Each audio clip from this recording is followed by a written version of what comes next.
नमस्कार दोस्तों, honest take में आपका स्वागत है। उम्मीद करता हूं कि आप सभी अच्छे होंगे।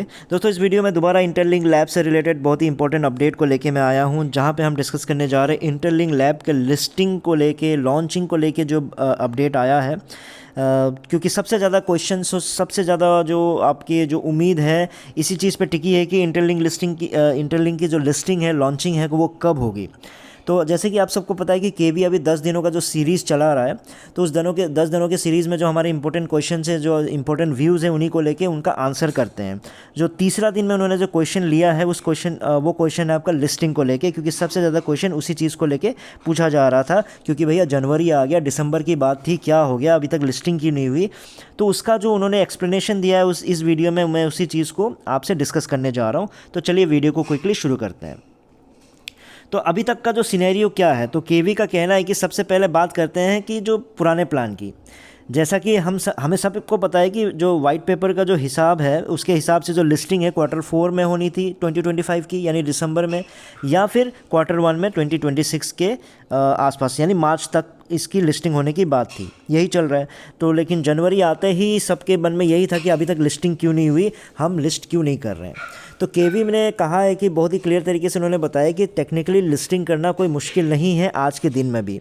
उनके मुताबिक टियर 1 एक्सचेंजेस के साथ ऑलरेडी उनकी बातचीत रेडी है, तो कभी भी चाहे तो वो लिस्टिंग कर सकते हैं। तो अब सवाल ये है कि जब इतना कुछ रेडी है, सब कुछ तैयार है, लिस्टिंग कर सकते हो, तो लिस्टिंग क्यों नहीं कर रहे हो आप।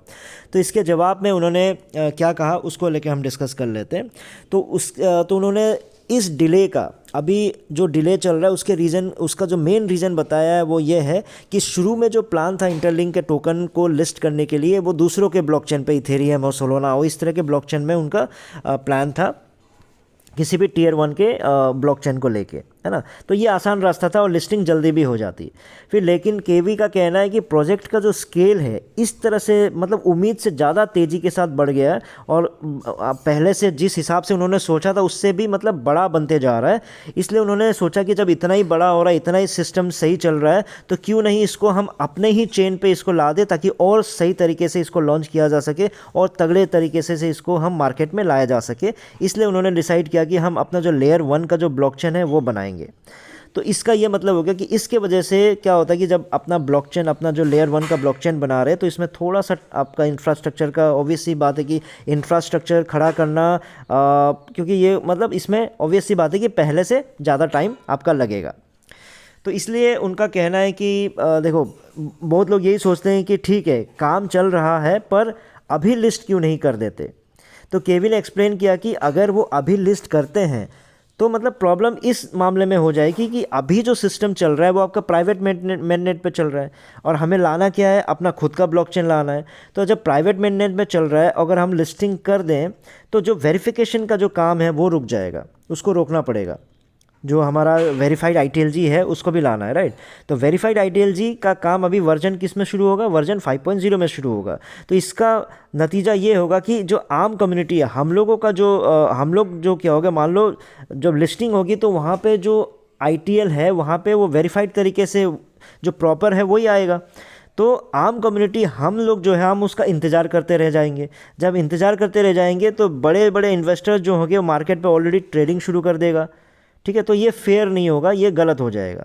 तो इसलिए पहले उन्होंने प्राइवेट मेननेट पर जो डिस्ट्रीब्यूशन का काम है उसको कंप्लीट कर लेंगे, यानी 5.0 का फोकस है, मतलब उनके बारे में बताना चाह रहा है कि सबसे पहला जो ITLG उसको HCS के थ्रू वेरीफाई कर देंगे। जब वेरीफाई करने के बाद जो भी किस तरह से स्टेक करके जो भी फॉर्मूला वो लोग निकालेंगे, उसको निकाल के ITL डिस्ट्रीब्यूट करेंगे। उसके बाद जब लिस्टिंग हो जाएगी, वो प्रॉपर तरीके से आपकी लिस्टिंग हो जाएगी, उसमें कुछ भी कन्फ्यूजन नहीं होगा।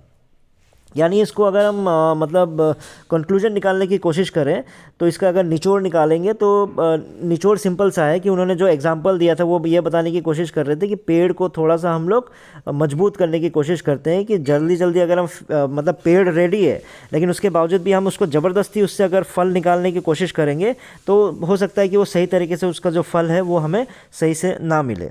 इसलिए जो क्वेश्चन है कि Q1 में होगा कि Q2 में होगा कि Q3 होगा, तो इसका डेट वो फिक्स नहीं देना चाहते हैं। क्यों नहीं देना चाहते हैं, क्योंकि सबसे पहले वो जो लिस्टिंग है, ऐसे भी जो डिसीजन जो मेकर होगा वो कम्युनिटी होगा, वोट दे के, दाव वोटिंग के थ्रू ही वो आपका लिस्टिंग कब करना है उसको डिसाइड करेंगे, ना कि कोर टीम करेगा, ठीक है। जो कोर टीम जो है वो लिस्टिंग की जो डिसीजन है वो नहीं लेगा, लेकिन कोर टीम क्या करेगी, कोर टीम अपना काम करेगी कि सब कुछ तैयार करके आपको दे देगा। जब तैयार करके देने के बाद आपसे पूछा जाएगा कि इसमें और तैयारी की ज़रूरत है या फिर हमें मतलब और थोड़ा सा मतलब और इसमें काम करना पड़ेगा। तो इसलिए थोड़ा सा पेशेंस रखिए, थोड़ा सा हमें टाइम दीजिए। हम काम ऑलरेडी कर रहे हैं, लेयर 1 पे हम काम कर रहे हैं, फिर वर्जन 5.0 आने वाला है।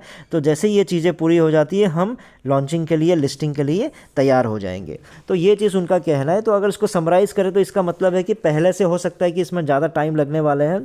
तो इसमें अच्छाई बात क्या है, अच्छाई ये है कि ब्लॉकचेन अगर खुद का आ रहा है तो ऑब्वियस सी बात है कि आज के दिन में अगर आप देखोगे ना, जितने भी फ्री माइनिंग प्रोजेक्ट्स हैं उन सबसे बेटर मुझे ये क्यों लग रहा है, क्योंकि यूज़ केस भी तैयार करके बैठा हुआ है और तैयार आगे कर रहा है, और जिस तरीके से ये आगे बढ़ रहा है तो मुझे इससे बेटर फ्री माइनिंग प्रोजेक्ट तो मुझे नहीं लग रहा है मतलब। लेकिन इसमें गारंटी किसी चीज़ की नहीं है। प्रोजेक्ट अच्छा चल रहा है, केवी अच्छी बातें कर रहा है, कंपनी ने बड़े बड़े सोच रखे हुए हैं, कम्युनिटी मिलके काम कर रही है, लेकिन इन सब के बावजूद भी ज़रूरी नहीं है कि मार्केट आपके बाहें फैला के तैयार हो जाएगा। ओहो इंटरलिंक आ गया, ये लो $5, ये लो $50, ये लो $100।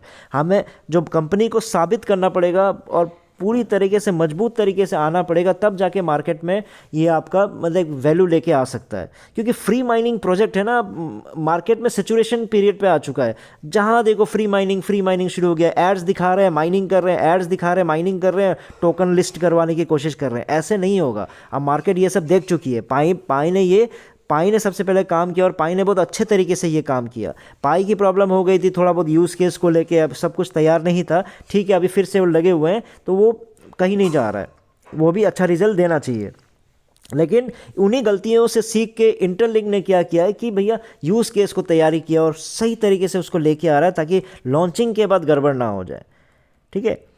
लेकिन कम्युनिटी के लिए क्या है कि कम्युनिटी का बहुत ज़्यादा नुकसान, अगर कंपनी फेल हो जाती है, प्रोजेक्ट फेल हो जाती है, तो कंपनी का सबसे ज़्यादा मतलब कम्युनिटी का नुकसान बस इतना हो जाएगा कि उन्होंने जो टाइम वेस्ट किया था प्लस जो इंतज़ार करने जा रहे हैं वो नुकसान हो सकता है, ठीक है। यही है, तो हर प्रोजेक्ट का यही आपका प्लस पॉइंट होता है, नेगेटिव पॉइंट होता है। हम अपनी तरफ से क्या कर सकते हैं, हम अपनी तरफ से कोशिश कर सकते हैं, इंतज़ार, थोड़ा सा पेशेंस रख सकते हैं, साथ दे सकते हैं जो हम कर रहे हैं। तो थोड़ा सा लेयर 1 का इंतज़ार करते हैं, फिर वर्जन 5 का इंतज़ार करते हैं, देखते हैं किस तरह से चीज़ें आगे बढ़ती हैं। ठीक है दोस्तों, फिर इस वीडियो में हम यही चीज़ डिस्कस करना चाह रहा था लिस्टिंग को लेके है। और अभी भी बहुत लोग जो वॉलेट क्रिएट नहीं किए हैं और उनके को जो कन्फ्यूजन चल रहा है, तो वॉलेट का जो रेफरल कोड है वो अलग है, जो मैं यहाँ पे दे दिया हूँ, जो मेरे से जुड़े हैं स्पेशली उनके लिए बता रहा हूँ। RUXJQMZQ। आप जो 2211 जो 4001 जो यूज़ कर रहे हैं वो आपका, अगर आप पहली बार इंटरलिंक का जो ऐप है उसको डाउनलोड करते हो, वहाँ सब्सक्राइब करते हो, वहाँ रजिस्ट्रेशन करते हो, तो वहाँ उसको डालना है। और वॉलेट के लिए ये अलग सा डालना है, मैंने यहाँ पे शेयर कर दिया है।